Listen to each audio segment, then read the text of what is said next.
Halo semuanya, hari ini hari Selasa tanggal 16 Juli 2024 dan ini adalah catatan saya tentang XAU USD. XAU USD 1D 4H. Ini 4H ya, benar ya? Oke. Ini mapping yang kemarin ya. Yang kemarin itu kita bikin catatan cari buy di sini, cari buy di sini, cari buy di sini.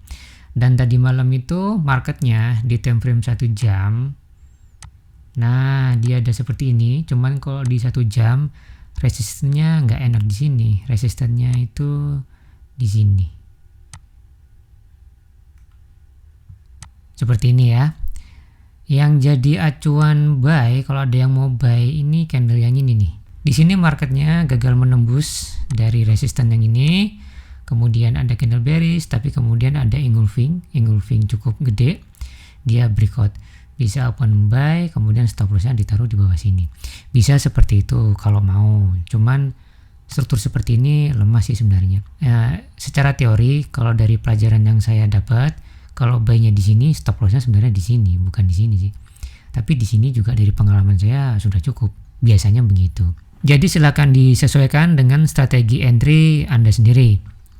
Kemudian sekarang bagaimana? Marketnya berbalik tepat di area resisten dari channel. Ini kalau di 2 jam dia bentuknya seperti ini. Ada penolakan seperti ini. Kemudian ada candle bearish. Nah, ini yang menarik nih. Di sini ada doji, di sini candle bearish kecil, di sini ada doji. Menurut saya sih ini low, sudah low. Dia membentuk support di sini.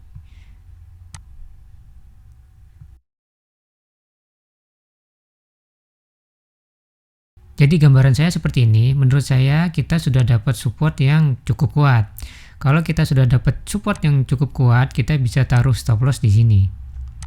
Ini sebagai stop loss.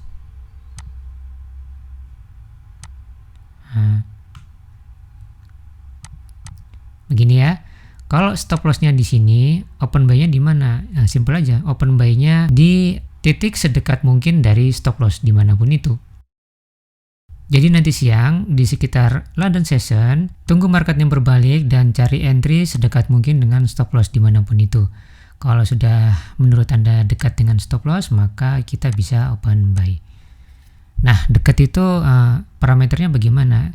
Kalau saya sih simple, hitung dengan kerugian yang bisa Anda capai. Katakanlah taruh stop lossnya di sini ya. Kasih jarak kira-kira segini.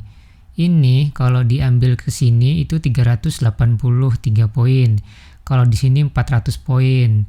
Taruhlah berapa yang bisa Anda resikokan. Taruhlah sekitar 500 atau 600, maka harus segini. Kalau Anda mau lebih sedikit, 300 misalnya ya segini. 300 poin segini. Begitu. Kalau saya biasanya begitu. Kalau nggak kelihatan support atau resisten untuk entry. Tetapi kalau di sini, ini menurut saya ada resisten yang jadi support, jadi bisa open buy kalau marketnya berbalik ke support yang ini. Seperti ini ya. Seharusnya sih di sini sudah cukup untuk jadi entry. Tapi kalau mau lebih resikonya lebih kecil lagi, ya nunggu pullbacknya lebih dalam lagi di sini. Tetapi menurut saya di sini sudah cukup sih harusnya. Nah, begitu ya. Tetapi bagaimana kalau kemudian marketnya ternyata ke bawah? Kalau marketnya ke bawah, gambaran saya masih tetap buy, itu tidak menjadikan plan saya menjadi bearish. Saya masih tetap dengan plan bullish dan saya akan menunggu marketnya di sini. Ini kan support yang cukup kuat. Jadi kalau marketnya menembus ini semua dan dia ke sini, saya masih akan tetap menunggu sinyal bullish di sini. Kalau ada, saya akan buy satu lagi ke sana. Oke, begitu ya plannya ya. Kemudian kalau kita lihat di daily, sih masih sama seperti kemarin, nggak ada apa-apa. Mereka mendekati 2450, 125. Nggak ada struktur baru, nggak ada. Strukturnya masih sama, masih kemungkinan channel, nggak ada yang lain. Segitiga, triangle, flag ya. Kalau ini jadi menembus, ini seharusnya jadi flag. Kalau flag ini Kalau sesuai teori sih seharusnya kalau ini flag targetnya di sini sebenarnya. Jauh juga ya. Di berapa nih? Kisaran 2732 557 ya, 2732 lah. 2732.000. Tapi ini imajinasi kasar saya, masih perlu konfirmasi untuk kita trading dengan gambaran flag yang gede seperti ini. Kita fokusnya di time frame yang lebih kecil dulu aja. Toh belum tembus juga kan, ini harus tembus nih, soalnya ini resisten kuat. Jadi menurut saya ini kita harus tembus dulu baru kita aman. Karena bisa aja marketnya berbalik di sini. Dan ini potensial untuk berbalik. Cuman kalau marketnya berbalik yang bisa dipegang adalah ini. 2391620 menurut saya nggak boleh tembus. Ini tembus dulu atau channel ini rusak dulu. Ini kan ada channel nih. Nah, channel ini rusak dulu, marketnya tembus dari channel, baru oke.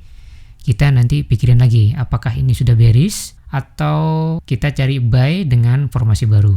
Saya nggak tahu, nanti kita lihat aja sama-sama. Kemudian dari sisi kalendernya nanti malam retail sales jam 7:30, besok building permits, besok Kamis initial jobless claims, Jumatnya nggak terlalu penting.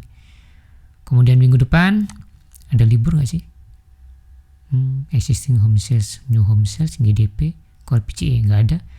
Minggu depan nggak ada libur dan marketnya schedule-nya masih biasa-biasa aja untuk kalender ekonominya. Masih begitu-begitu aja. Oke, kayaknya cukup ya. Sampai di sini dulu videonya.